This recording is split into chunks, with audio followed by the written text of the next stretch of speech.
સવારમાં અંદાજિત 7 વાગે મને ખેડૂત આગેવાન ભરતસિંહ ઝાલાનો ફોન આવ્યો. ફોન એ વાતને લઈને હતો કે તેમને બોપલ પોલીસે ડિટેન કરી લીધા છે. એટલે મને થયું કે કંઈક અપરાધની કોઈ ઘટના હશે, કોઈ હથિયાર, કોઈ લૂંટ, કોઈ મર્ડર, આવી કોઈ ઘટના હશે એટલે પોલીસે કદાચ તેમને ડિટેન કર્યા હશે. પણ જ્યારે એમણે કીધું કે ના, એ કોઈ ઘટના નહીં, પણ તેઓ આજે સીએમને કેટલાક ખેડૂતો સાથે રજૂઆત કરવા જવાના હતા. રજૂઆત એ વાતને લઈને હતી કે જે સરકારે જાહેર કર્યો છે વળતર પેકેજ થાંભલા માટે, એ વધારી આપવામાં આવે, એ મંજૂર નથી તેમને. સરકાર નવો પરિપત્ર બહાર પાડે, આવી તમામ રજૂઆત તેઓ કરવા જવાના હતા અને કેટલાક આગેવાનો સાથે. અને સાંજે તેઓ કોર્ટમાં આ અંગે પિટિશન દાખલ કરવાના, એના માટે તેઓ વકીલને પણ મળવાના હતા. પણ સવારે પોલીસ તેમના ઘરે પહોંચે છે અને તેઓ ગાંધીનગર ન જાય તેના માટે તેમને ડિટેન કરી લેવામાં આવે છે. નમસ્કાર, હું છું ચિંતામણી પુત્ર અનિલ પટેલ. સ્વાગત છે આપનું અમારા આ સમાચારમાં. આ અંગે મેં એમની સાથે વાત કરી. એમણે કીધું કે અંગ્રેજોના જમાનામાં પણ પોલીસ આવું નહોતી કરતી, કમસે કમ રજૂઆત કરવા દેતી હતી. પણ આવો સાંભળીએ તેઓ શું કહી રહ્યા છે. નમસ્કાર, આપણી સાથે છે ખેડૂત આગેવાન ભરતસિંહ ઝાલા. ભરતસિંહજી, શું થયું છે કે તમને સવારમાં પોલીસે ડિટેન કરવા પડ્યા છે? હવે આપણે સમગ્ર ગુજરાતમાં હાઈ ટેન્શન વીજ લાઈન જે આવે છે એમના ખેડૂતો વ્યક્તિગત એમની વ્યાજબી માંગણીને લઈને મુખ્ય સચિવને અને ઉર્જા મંત્રી ખાતા અને વિવિધ સચિવોને લેખિતમાં વ્યક્તિગત રજૂઆત કરી અને રિસીવ કોપીમાં સહી લઈને આવવાનું હતું. અને એમાં પણ કોઈ આંદોલન કે કોઈ રેલી કે કોઈ ધરણા નહોતા. ત્યાં ગેટ પાસ બનાવી અને એપ્લિકેશન આપી અને પાછું આવવાનું હતું. હવે એમાં મેસેજ જે આવે છે કે ભાઈ કાલે ખેડૂતો ગાંધીનગરમાં ખેડૂતોનો કોઈ પ્રોગ્રામ છે, તો એમાં મને અત્યારમાં બોપલ પોલીસ સ્ટેશન વાળાએ મને ડિટેન કર્યો છે ઘરેથી. તમે શું કરવાના હતા ગાંધીનગર જઈને? તમે ખાલી કહો છો કે કેટલા લોકો આવવાના હતા ત્યાં? ગાંધીનગરમાં જે ખેડૂતોના ખેતરમાં વીજ લાઈન આવી છે અને એમને અદાલતી કાર્યવાહી કરવાની છે એવા મર્યાદિત સંખ્યાના ખેડૂતો લેખિતમાં રજૂઆત કરવાના હતા. અને એના ભાગરૂપે એડવોકેટને પણ સાંજે મળવાના હતા અને પછી નામદાર અદાલત કે સુપ્રીમ કોર્ટમાં જે કંઈ કાર્યવાહી થઈ કરવાની હતી, આ લીગલ પ્રોસેસ કરવાના હેતુથી જે આખો વિષય આ છે. હાઈ ટેન્શન વીજ લાઈન પ્રભાવિત ખેડૂતોને માત્ર એક વખત વળતર આપવાને બદલે ખેડૂતોને માસિક અથવા વાર્ષિક ધોરણે કાયમી વળતર આપવા, ભાડું આપી તેમને વિકાસમાં સહભાગી બનાવે, સૌનો સાથ સૌનો વિકાસનું સૂત્ર સાકાર કરવા બાબતે અને હાઈ ટેન્શન વીજ લાઈનથી ખેડૂતોને થતા અન્યાય બાબતે વ્યવહારુ જાહેર નીતિ જાહેર કરવા માટેની મુખ્યમંત્રીશ્રીને, ઉર્જા મંત્રીશ્રીને, મુખ્ય સચિવશ્રીને અને રાજ્યના તમામ કલેક્ટરશ્રીને આ લેખિત રજૂઆત કરી. પછી એમનો શું જવાબ આવે છે, એમના જવાબના આધારે અદાલતી કાર્યવાહી કરવાની જે નીતિ નિયમો હોય એના આધારે છે. તો કોઈ મેસેજ જે હોય છે કે ખેડૂતો ગાંધીનગરમાં કંઈક દેખાવો કે ધરણા કરવાના છે, પણ એવું કાંઈ નથી. અમે વ્યક્તિગત રીતે લેખિત રજૂઆત કરવાના હતા. તો પછી આ બોપલ પોલીસ સ્ટેશનમાં મને લાયા છે ને અત્યારે બોપલ પોલીસ સ્ટેશનમાં બેઠો છું. આ જે પોલીસ છે, પોલીસે શું કીધું તમને કે કેમ તમને ડિટેન કરવામાં આવ્યા છે, તો કેમ લઈ જવામાં આવી રહ્યા છે? કોઈ ખુલાસો કે કોઈ લેટર તમારી પાસે? ના, લેટર કે એવું કઈ નથી, પણ પોલીસનું એવું કહે છે કે અમારી પાસે એવો મેસેજ આવ્યો છે કે તમે ગાંધીનગરમાં કંઈક પ્રોગ્રામ કરવાના છો, એવો મેસેજ આવ્યો. નહીં, એટલે પ્રોગ્રામ કરવાનો છે એટલે એવું કઈ નથી. આ દેશની જનતા નહીં, દેશની જનતા આપણે લોકશાહીમાં રહી રહ્યા છીએ ઝાલા સાહેબ, અને આપણે પ્રોગ્રામ કરવાના બી હોઈએ કે ન બી કરવાના હોઈએ, પણ ગાંધીનગર જતા સરકાર કે પોલીસ આપણે અટકાવી કેવી રીતે શકે? આ છે ને, આ આઝાદી જૂઠી છે, બીજો જંગ જરૂરી છે, આવું તો અંગ્રેજો નહોતા કરતા. ગાંધી બાપુએ જયારે મીઠાનો સત્યાગ્રહ કર્યો તો ગાંધી બાપુ રિટર્ન નહોતા કર્યા અંગ્રેજોએ.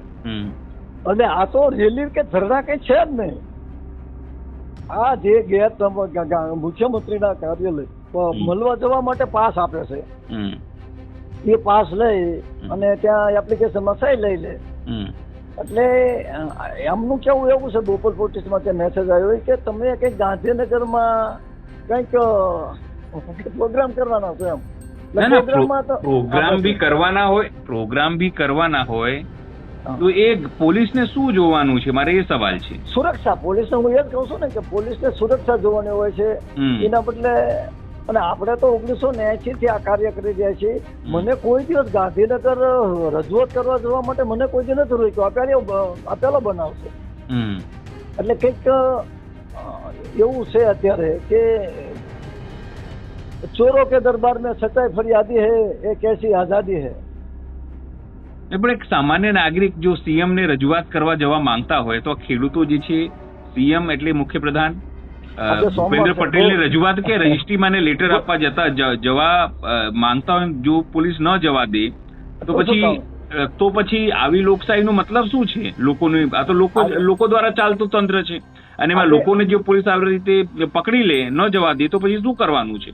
આજે સોમવાર છે, મુખ્યમંત્રી બધાને મળતા હોય છે. આપણે કોઈ મુખ્યમંત્રી સાહેબને મળવાનો સવાલ જ નહોતો. મુખ્યમંત્રીશ્રીને, મુખ્ય સચિવશ્રીને, ઉર્જા મંત્રીશ્રીને આજે એક લેખિત રજૂઆત કરવાની હતી. એ લેખિત રજૂઆત આપવા વ્યક્તિગત ખેડૂતો જવાના હતા. એમાં મને અત્યારે ડિટેન કર્યો. હવે આ બિચારા ગામડાના ખેડૂત છે, એમને ગેસ પાસ કેમ બનાવવા, શું છે તે છે, આપણે કંઈક માર્ગદર્શન આપત અને પછી મીડિયા વાળાને સંબોધન કરીને આગળનું કાર્ય કરત આપણે. પણ કેટલા ખેડૂતો અંદાજિત આવવાના હતા ભરતસિંહજી? હવે એમાં શું હતું કે આની અંદર છે ને જે ખેડૂતોએ અદાલતી કાર્યવાહી કરવાની હોય એ ખેડૂતો આવવાનું હતું. કોઈ જનરલ નહોતું આવેદન પત્ર. એટલે જે હું તમને જે રજૂઆત છે એ તમને મેકલું છું પીડીએફ, જેને એ રજૂઆત વ્યક્તિગત કરવાની હોય અને અમારા સંગઠન દ્વારા એક સામૂહિક રજૂઆત હોય. પણ મને તો એ નહીં સમજાતું જો સીએમ ને રજૂઆત આપણે ક્યાં જઈએ? સમજો સીએમ ને રજૂઆત ના કરીએ કે ભાઈ આપણને તકલીફ છે, આખા ગુજરાતની સમસ્યા છે, તો સ્વાભાવિક છે આપણે સીએમ ને જ રજૂઆત કરવા જતા હોઈએ. અને જો ખેડૂતો જો સીએમ ને જ રજૂઆત ન કરી શકે તો પછી આ મૃદુ અને મક્કમ સીએમ ને કાયદામાં રહેશો તો ફાયદામાં રહેશો, તો આ બધું કેવું છે? અચાનક પોલીસ અમને ઘરેથી એની સવાર ડિટેન કરીને ઉપાડીને લઈ જાય. આપણે ચોખ્ખું લઈશું કે સૌનો સાથ, સૌનો વિકાસનું સૂત્ર સાકાર કરવા બાબતે હાઈ ટેન્શન વીજ લાઈનની ખેડૂતોને થતે અન્યાય બાબતે વ્યવહારુ નીતિ જાહેર કરવાની આપણી માંગ છે. આમાં કોઈ ખોટું નથી, કોઈ સરકાર હટાવવાની વાત નથી કે કોઈ પોલિટિકલ એજન્ડા નથી. અને અત્યારે આ ઘરના ને બધાને ટેન્શનમાં મૂકી દીધા ને બોપલ પોલીસમાં લાયા છે. નહીં પણ આ તો લાગે છે આવી રીતે બીવડાવવાનો પ્રયત્ન કરી રહ્યા છે નાગરિકોને આ લોકો. જો રજૂઆત જ તમે ના કરી શકો 100% બીવડાવવાનો તો પછી કહેવાય ને. તો વિચાર કરો કે ખેતરમાં થાંભલાના ખેતરમાં ખેડૂતને ન જવા દે. અહીંયાથી આ તો અહીંથી પોલીસ હવે શી ખબર આ ખેડૂતોને બિચારાને રજૂઆત કરવા જવા દે છે કે નહીં જવા દે? ગેટ નંબર 1 ઉપર પાસ આપશે કે નહીં આપે એ શી ખબર? તો પછી તમે આ જે પોલીસે કર્યું એ પોલીસ સામે પણ તમે કઈ કાર્યવાહી કરશો, કાનૂની કાર્યવાહી કોર્ટમાં જઈને કે આવી રીતે કેવી રીતે પકડી શક્યા? તો પોલીસ લોકોના સ્વતંત્રતાનો અધિકારનો તરફ છે આ તો. એટલે એના માટે આપણે એ જ ને અત્યારે વકીલ સાહેબને પણ મેં ફોન કર્યો છે અને આગળ આપણે કાર્યવાહી કરશું. કારણ કે આની અંદર શું છે, ગુજરાત સરકારના વિવિધ એની અંદર આ લોકો શું કે છે કે બસ અમે માલને મને અત્યારે ફસકા એસી રૂમમાં બેસાડ્યો છે, બેસો બસ, બીજું કોઈ આપણને ટોર્ચર કે આગ એવું નથી, પણ ડિટેન. પણ ઝાલા સાહેબ, તમને તમારા મરજી વિરુદ્ધ કોઈ રોકે તો એ કાયદાકીય રીતે અપરાધ છે. એ પોલીસ કેમ ના હોય? તો એ આ તમારો અધિકારોનો, સ્વતંત્રતાનો અધિકાર છે, આ દેશે સંવિધાને આપેલો અધિકાર છે.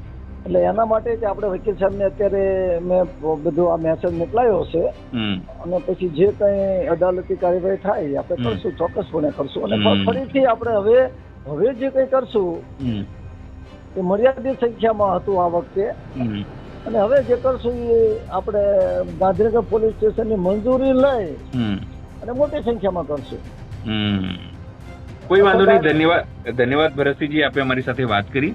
અને સ્વાભાવિક છે કે આ દેશમાં ધીરે ધીરે જે લોકો કહે છે કે ખેડૂતો કહે છે કે હિટલરશાહી થવા લાગી છે, તો સ્વાભાવિક છે હિટલર થવા લાગે જેવી સ્થિતિ છે કે જો ખેડૂતોને ખેડૂત આગેવાનોને સીએમને રજૂઆત કરવા ન દેવામાં આવે તો પછી સિરિયસલી આ ઇમરજન્સી છે, અઘોષિત ઇમરજન્સી છે એ બિલકુલ કહી શકાય. તમને લાગે છે અઘોષિત ઇમરજન્સી જેવી સ્થિતિ થઈ ગઈ? ઇમરજન્સી કટોકટી.